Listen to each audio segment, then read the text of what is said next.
7 o'clock on Wednesday. I have realized that on Wednesdays, I'm going to have to get to work early because every Wednesday we have a PLC meeting during my prep period, which means I don't have a prep on Wednesdays. So I did wake up this morning at 4:20, and I took a 30-minute class on my Peloton. It was my 400th class. I forgot that that was going to be my 400th class.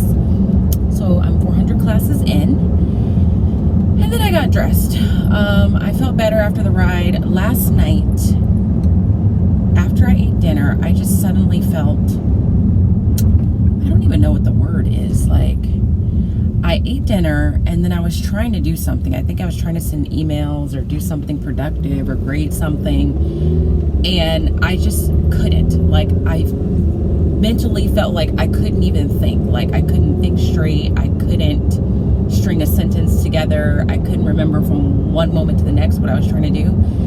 So it just felt like I had hit my mental capacity. Like, I no longer had the capacity to think, be logical, articulate anything. And so I think I just was mentally exhausted, and I just had to just say, you're not doing anything else tonight, which is fine, because by that point it was probably 9 o'clock at night, and I had been up since 5, I think. And so that happened, and then I was sad. I was like tired and sad. I don't know, like, I think it could be hormonal. Like, I just felt off, and so I went to bed in just kind of a mood, and then I woke up this morning, you know, still with remnants of the mood, and willed myself on that Peloton, because when I'm in a mood, it feels like it would just be so much better if I just didn't exercise and just laid there. So I had to remind myself, no, you need to exercise because you didn't yesterday, and you know that when you finish exercising, you always feel better, so just get it together and get on that bike. So I did, and I did feel better afterwards. So I just have to, I think this past month almost, it's just been a lot of like mental lifting for me, with just the start of the school year in general, and then the start of a school year, and a school year that's kind of just all over the place, with COVID still happening and contact tracing and kids being absent and not being absent, and me trying to remember how I even start a school year with kids in person and all of that stuff, plus like just dealing with organizing everything for whose house, which is what we call the house system, and answering all those emails and figuring out all the technical issues we're having, and calling our rep if we have something going wrong, or figuring out how we want to do X, Y, and Z, dealing with teachers that swear this just is too hard for them to do. And I think yesterday it just all hit me at once. And so I am looking forward to this weekend being a long weekend, and I really would like to figure out something fun to do, but I don't know what that would be, because I haven't thought about it.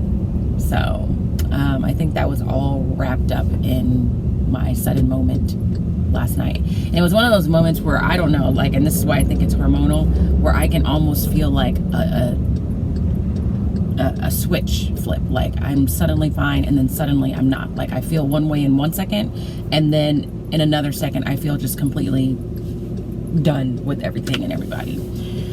So let's hope that that mood is officially gone, and that I am not taking that into the school day. The priority today is to get my switch class, which is my afternoon class, Taylor's homeroom class, caught up to the other class. I don't know if that's going to happen, but that's the main goal. So just wanted to report that, and that's it. So I have a PLC meeting at, what time is that? 8, my first period, and then I teach. So anywho, I will talk to you guys later. I will try and get some footage of me teaching today, because with the switch class we are going to talk about the like the Atlantic slave trade, and so I'm going to try and capture that, so that if you are curious, if you're someone that gets nervous talking about these things in class, even if it's something you're supposed to teach, like what I choose to say and how I choose to handle the topic in my class of 8th graders, and kind of just show you what I've done in the past that I feel like works for me and makes everybody in the classroom aware of the sensitivity, or the sensitivity of the topic, but also comfortable enough to ask questions or engage in the conversation. So I'm going to try and remember to do that today for you guys. Okay.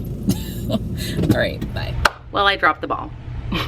The last time I spoke to you, I said I was going to really try and get some footage of me talking to my switch class before I showed them the video on the Atlantic slave trade, and just kind of how I lay the foundation for making sure our conversations are respectful and purposeful in relationship to some of the rougher parts of U.S. history. And I really had the intentions. I got my camera out and everything. I sat it where you guys are sitting now, and then like time just got away from us, and I was just really trying to make sure I got them caught up, that I didn't have time to stop and go press record on the camera. So I didn't get that done. Hold on, I'm gonna close the door because it's getting hot in here.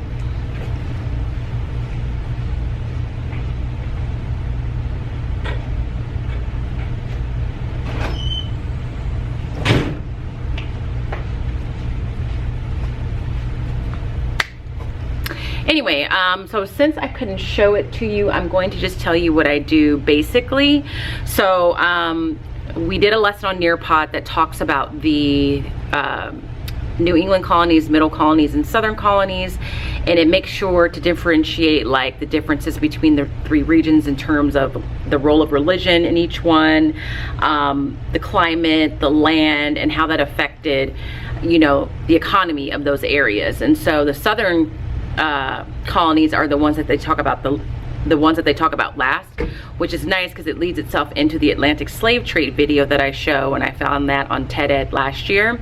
And so just before I show the video, I say, okay, now, you know, you guys were starting actual history instruction, and like I said before, there are going to be things that we learn in U.S. history that make us feel good about our nation, and then there's going to be some definite things that make us feel very uncomfortable, frustrated, disappointed, etc.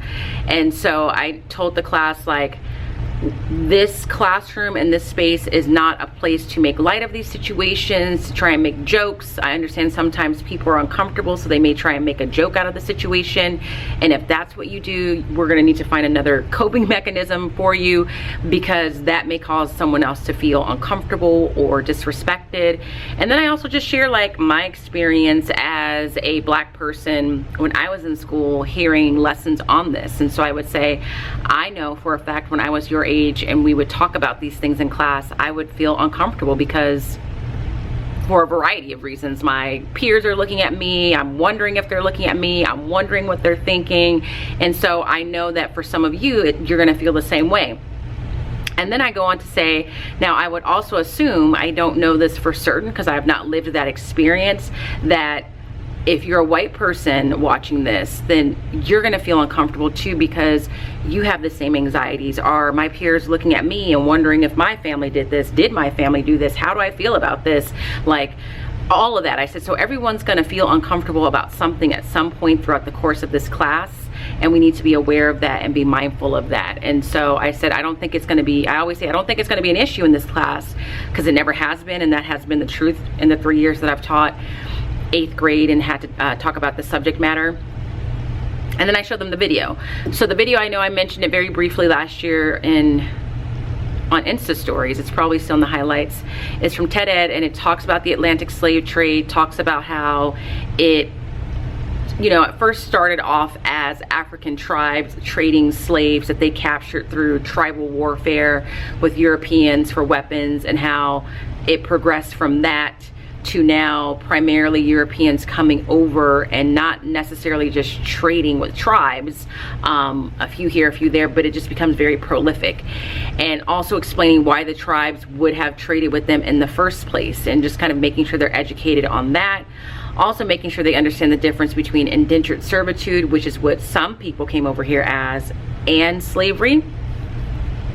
and making sure to explain that this was they were primarily being brought to the South because that's where these cash crops were, and they just didn't have the population in the colonies to harvest these crops in order to make their profits. So that's how I always start. I just am very clear about it and set the stage for just mutual respect.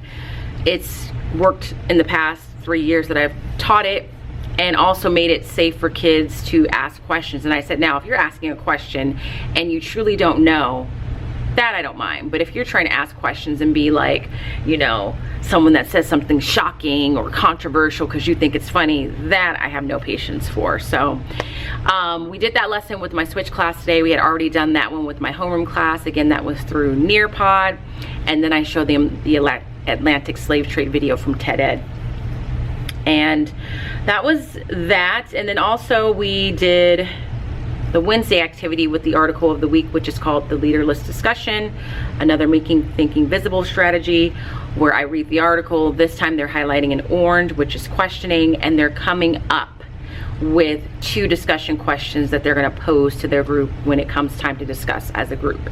What was eye-opening today which is perfectly fine because the name of this book is Making Thinking Visible, is the kids would come up with questions, and the Google form tells them that the question you come up with cannot be a basic yes or no question. It has to be open-ended and one that you think would inspire discussion. So a couple of kids would write their question and then say, I don't know the answer to my question. And then they would be stressed. So in both classes, I had to make the point that if you wrote a question and you find yourself thinking, I don't know what the right answer to this question is, one of 2 things is happening. A, you either didn't really write a true discussion question because there's some right answer that's supposed to be given in response to it, or B, which is probably more likely the case, you're not necessarily understanding that you are going to have to take some time to think about how you would respond to that, because a true discussion question has no right or wrong answers. There's just a variety of answers that one might hear based on who's answering the question. And so I explained in both classes that at this age and in this stage of the game, this is what you should be doing as a reader. Whether you've had teachers that have forced you to do that before or not, like, this is the expectation, is that you're reading information and gathering new information, and as you're doing that, you're evaluating it, you're questioning it, you're making inferences based on what you read. So I said, if it feels a little difficult for you right now, in terms of how you would respond to your question, you're probably doing it right because you've come up with a discussion question. And it's okay if it feels a little difficult. And I said, and some of you, it may be difficult because maybe you're being a little lazy and you don't want to take the time to think. So I gave them that kind of little talk and said, you know, again, we're at the early stages of all this, so this is a skill that you're developing. So they came up with their questions. This time we did the discussions in class. Last week we did it outside, and I prefer it inside because they were definitely more focused and it was easier for me to manage and hear each group and make sure they were talking. And that is really my favorite part of that particular activity, and that's what makes me feel like doing it this way in terms of article of the week, as opposed to what I was doing the past 2 years where it was a homework assignment. Like, I can hear and see that they are really processing the information and really talking about the article and really kind of digging a little bit deeper into it than they would have. So that is pretty much what we did in both classes, and then the day was done. My switch class is not totally caught up yet, but they're much closer, and I have them a little bit longer tomorrow, so I'm feeling optimistic. But we do have library tomorrow too. So aside from that, I had to leave work for a few moments after school because my alarm went off in my house. Nothing was wrong. I just have this window that every once in a while the alarm gets triggered somehow, so I had to go there. I went with another person to make sure it was safe and everything was fine, and that was literally a few minutes ago. But then I had to come back to get everything in here cleaned up. So but that's it. I really wanted to get that footage, but I just couldn't. But that really is what I said. That is almost verbatim what I said to my kids. So it is 5 o'clock. I have to cook, and I'm really working towards just better balance and really starting to feel like things are solidified with my schedule and just feeling normal and balanced. So I'm going to go ahead and close this vlog here, go home and cook, and do a little bit of work, but not too much. So if you enjoyed today's vlog, please give it a thumbs up. If you're not subscribed, make sure you subscribe. And if you're not following me on Instagram, head over there and follow me at Smarty Style. And as always, I hope that you guys are well. And if you're not well, please be well. And I will see you guys tomorrow. Goodbye.